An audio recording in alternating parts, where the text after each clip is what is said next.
Okay, for a quick recap of the last episodes, we talked about Magnum XL 200 beginning the Coaster Wars as the first ever coaster over 200 feet, and Maverick, the coaster that ended the Coaster Wars. Between 1989 to 2007, parks would compete to build bigger, better, and faster coasters to outdo their competitors. This time was called the Coaster Wars. The Coaster Wars would eventually end when Maverick came around and parks realized they didn't have to build bigger and better for a better experience. They could save money and build something smaller. Okay, now that quick recap's over, time to get into this week's episode. In the early 2000s, after the success of Accelerator at Knott's Berry Farm, Cedar Point decided to take this concept to the sky with their next coaster in the Coaster Wars, Top Thrill Dragster. Cedar Fair would team up with Intamin to build this one-of-a-kind hydraulic launch coaster. The concept would begin in 2000 with Millennium Force just opening. Cedar Point's next project would already begin, however, there was a holdup. Intamin would come to Cedar Fair with a problem. For the ride's launch track to have enough acceleration to get the train up the top hat, Cedar Point would have to remove Gemini. Cedar Point didn't want to do this, so they had Intamin find a way around this. Intamin found a way to shorten the launch track and construction would be underway. Early 2001, Cedar Point would start laying footers for Top Thrill Dragster, but would cover them up with dirt before the season started. Mid-2002, construction would go vertical. Fans would speculate many different ideas, from a larger version of Accelerator to a physics-breaking roller coaster that would make the ground shake for miles. Anything was on the table, and Cedar Point would let that speculation go on and not say a word about the massive tower being constructed. Construction would continue with silence from Cedar Point until January 9, 2003. Cedar Point would announce their next all-new record-breaking launch coaster, Top Thrill Dragster.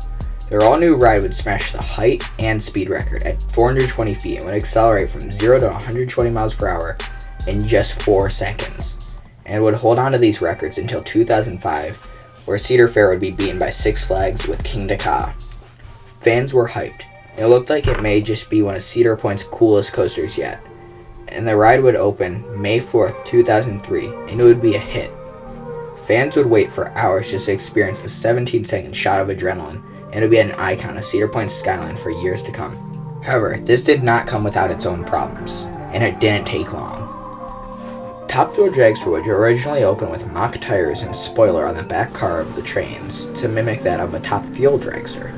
On May 25th, 2003, a tire would fall off a train and would result in Cedar Point just removing the back cars off the trains. However, luckily nobody was injured.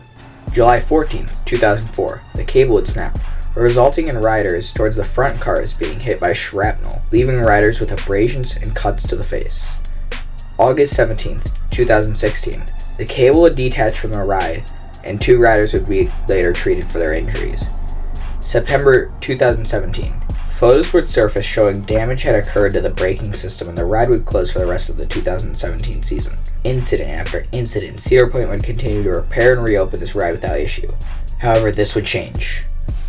August 15th, 2021, Dragster would be operating as usual when all of a sudden a flag plate came off of one of the trains.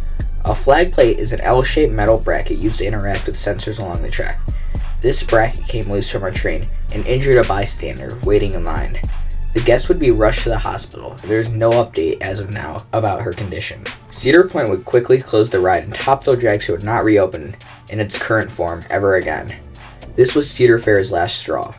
It seemed as if they were looking for an excuse to close the problematic ride, and they finally got what they needed. Cedar Point would now be left with a dilemma.